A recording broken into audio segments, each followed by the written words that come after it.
नमस्कार, मैं रिया जायसवाल आज आप सभी के समक्ष सड़क सुरक्षा की चुनौतियों और उसके निवारण पर कुछ चर्चा करना चाहूंगी। सड़क या मार्ग मनुष्य के जीवन का वह साधन है जो हमें एक स्थान से दूसरे स्थान तक ले जाने में सहायक होता है।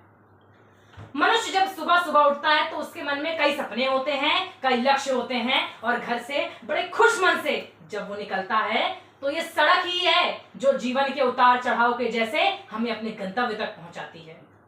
परंतु मनुष्य की मंजिल, उसके सपने, उसका लक्ष्य बस वहीं समाप्त हो जाता है जब वो किसी सड़क दुर्घटना का शिकार होकर या तो शारीरिक रूप से क्षतिग्रस्त हो जाता है या फिर उसकी जीवन लीला ही समाप्त हो जाती है। क्योंकि ये सड़क नहीं है जलियांवाले बाग दिखाई देते हैं। तो आइए उन कारणों की हम और आप मिलकर विवेचना करें जिसके कारण सड़क दुर्घटनाएं होती हैं।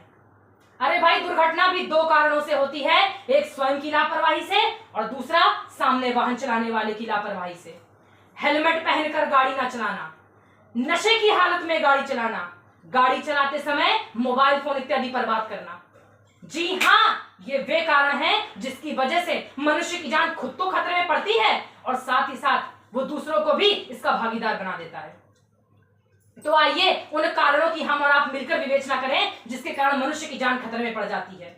वो स्वयं की जान का तो घातक होता ही है, परिणाम स्वरूप दूसरे व्यक्ति को भी नुकसान पहुंचाता है। यदि आंकड़ों की बात करें तो सबसे अधिक सड़क दुर्घटनाएं कहां होती हैं? हमारे भारत देश में होती हैं। तो मैं बता दूं कि हमारे भारत की सबसे बड़ी समस्या क्या है। हमारे भारत की सबसे बड़ी समस्या यहां पर किसी को भी थोड़ी सी देर बर्दाश्त नहीं है। जरा सी देर होने पर या जाम होने पर लोग अपने वाहनों को ओवरटेक करके तेजी से आगे बढ़ाते हैं जिससे दुर्घटना होना निश्चित हो जाता है। अरे मैं यहाँ बैठे आप सबसे प्रश्न करना चाहती हूँ कि क्या आपने कभी विचार किया है कि सड़क दुर्घटना में घायल लोग की अधिकतर मौतें क्यों होती हैं? नहीं किया होगा। सड़क दुर्घटना में घायल व्यक्ति खून से लथपथ पड़े तड़पते रहते हैं जिन्हें देखकर राहगीरों का हृदय द्रवित तो होता है, लेकिन पुलिस थाने के चक्कर के कारण वे उसे सहायता प्रदान नहीं कर पाते और फलस्वरूप एक बेगुनाह की जान चली जाती है। ऐसे ही एक और प्रकार की सड़क दुर्घटना का प्रकार हमें सड़कों पर आए दिन देखने को मिलता है कि कभी कभी वाहन चालक नशे की हालत में सड़क पर सो रहे लोगों पर गाड़ी चढ़ा देते हैं और जिससे वे बेगुनाह हमेशा के लिए मौत की नींद सो जाते हैं। इसीलिए मैं इस मंच के माध्यम से पुलिस विभाग से यह अपील करना चाहूंगी कि वे सड़क पर सो रहे बेघरों को रैन बसेरों में सोने के लिए प्रेरित करें जिससे किसी बेगुनाह की हादसे में मौत ना हो। अरे, नशे की हालत में गाड़ी चलाने वाले अक्सर ही हादसे का शिकार स्वयं होते हैं और दूसरों को भी करते हैं, जिससे घर पहुंचने वाले का इंतजार करने वाले की माँ, बहन, पत्नी, पिता के सपने चकनाचूर हो जाते हैं जब उसे किसी अपने की दुर्घटनाग्रस्त होने की सूचना मिलती है। अरे, ऐसे नशे के लती लोगों का तुरंत चालान काटकर उनके वाहन को जब्त कर लेना चाहिए जिससे उन्हें पुनः गलती ना करने का सबक मिल सके। वो एक कहावत तो सुनी होगी ना आपने कि एक अच्छी सुरक्षा लाख गुना अच्छी होती है एक सॉरी से। अतः हमें जगह जगह समाचार पत्र के माध्यम से लोगों को जागरूक करना होगा कि यातायात के नियमों का अनुपालन ही जीवन को सुरक्षा प्रदान कर सकता है, क्योंकि करना ही पड़ेगा भाई, ये जीवन उनका है।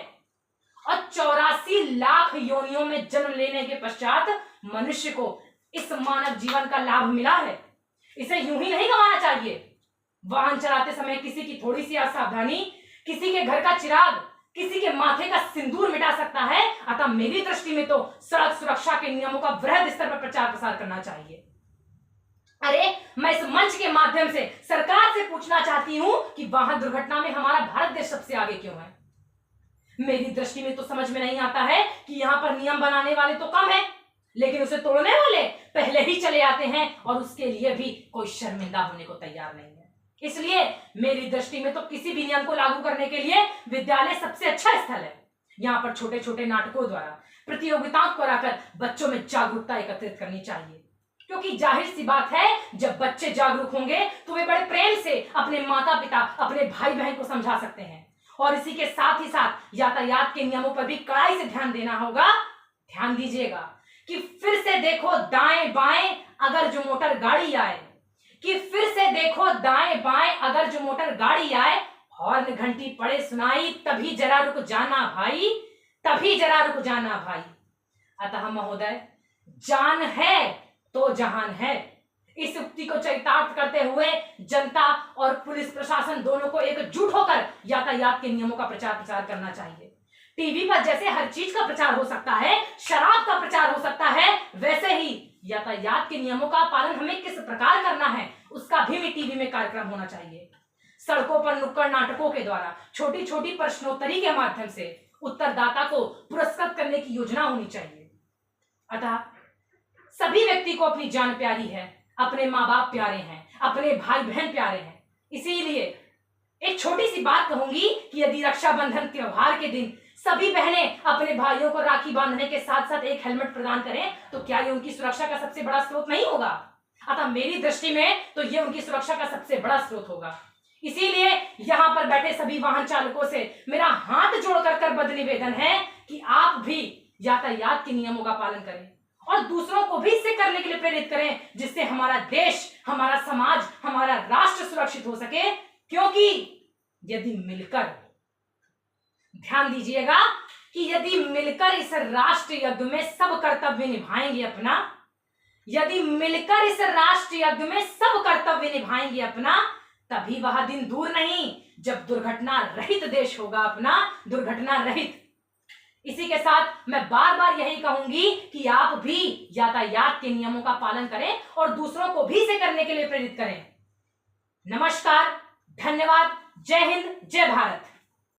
अगर आपको मेरा वीडियो पसंद आया हो तो प्लीज लाइक, सब्सक्राइब और शेयर जरूर करें और बेल आइकन दबाना ना भूलें। धन्यवाद।